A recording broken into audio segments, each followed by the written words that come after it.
In this video, we're going to break down the best AI video generators of 2025 by putting them through a rigorous testing gauntlet. I will walk you through each platform, pointing out exactly what worked, what drove me crazy, and where they land on my very scientific French fry ranking scale. You'll want to stick around until the very end, because I'm going to show you a much smarter way to turn long videos into snackable viral content without losing your sanity.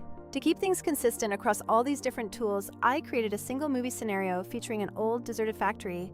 The scene features smoke and billowing clouds in the background, a stressed researcher hunched over a laptop, and a tactical soldier approaching a heavy, imposing door. First up is Sora, which dropped in 2024 and still offers moments of pure, unfiltered cinematic magic. The upload process is straightforward.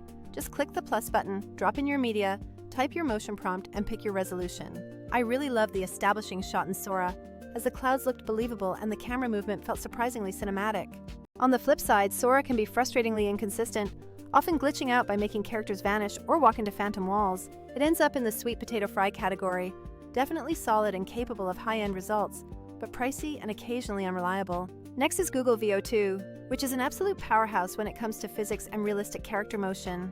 VO2 nails camera work and micro movements, making it feel like a professional cinematographer is literally directing your shots.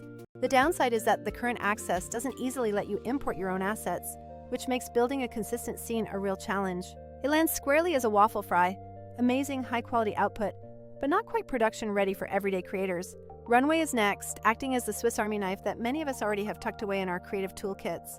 It's great for speed and iterating through tons of clips, and it integrates a massive ecosystem of tools like inpainting and lip sync. However, the fidelity and clarity can feel a bit soft and fuzzy, leaving it feeling like a solid sweet potato fry that needs a bit more polish. Luma was an early leader in this space, but these days, the results are starting to feel less convincing compared to the new kids on the block.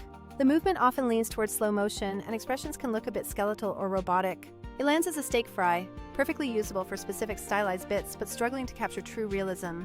MiniMax, also known as Hilu, is fantastic when you need to inject high energy and life into otherwise static scenes. The camera movement feels lively and intentional, which helps sell the scene, even if you sometimes need to sharpen the resolution in post. Cing was a surprise contender that gave me impressive cinematic details like authentic smoke and realistic depth. This model understands narrative storytelling, earning it a spot as a top-tier waffle fry, production-ready and very capable. Finally, we have Hyper, which is incredibly fast and offers a minimal, distraction-free user interface. Unfortunately, the motion was lacking in my tests, with robotic blinks and floating feet that didn't feel grounded. It ranks as a floppy crinkle cut, fast, but honestly not cinematic enough for serious filmmaking projects. Now, here is the harsh truth. These generative tools are incredible for one-off shots, but they don't solve the real problem of content volume. If you are trying to turn long podcasts, lectures, or streams into dozens of viral clips, doing it manually is a total grind. This is exactly where Vizard comes in, and why I wanted to highlight it in this video. Vizard doesn't just generate video, it automates the entire process of finding high-energy moments in your long-form content. It scans your hours of footage, identifies the best engaging moments, and turns them into ready-to-post clips automatically. You can even set up auto-scheduling so your content queue is always full, which saves you from the tedious manual upload process. While tools like Sora and Cing create beautiful cinematic centerpieces, Vizard handles the heavy lifting of daily content operations. It's the practical difference between making one pretty picture and actually building a channel that grows consistently. I like to use a hybrid workflow.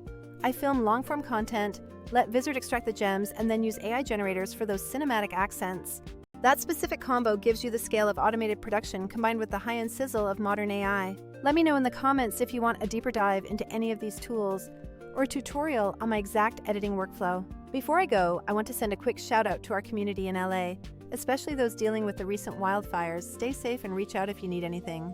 Thanks for watching. Hit that subscribe button if you want more AI filmmaking breakdowns, and I will see you in the next one.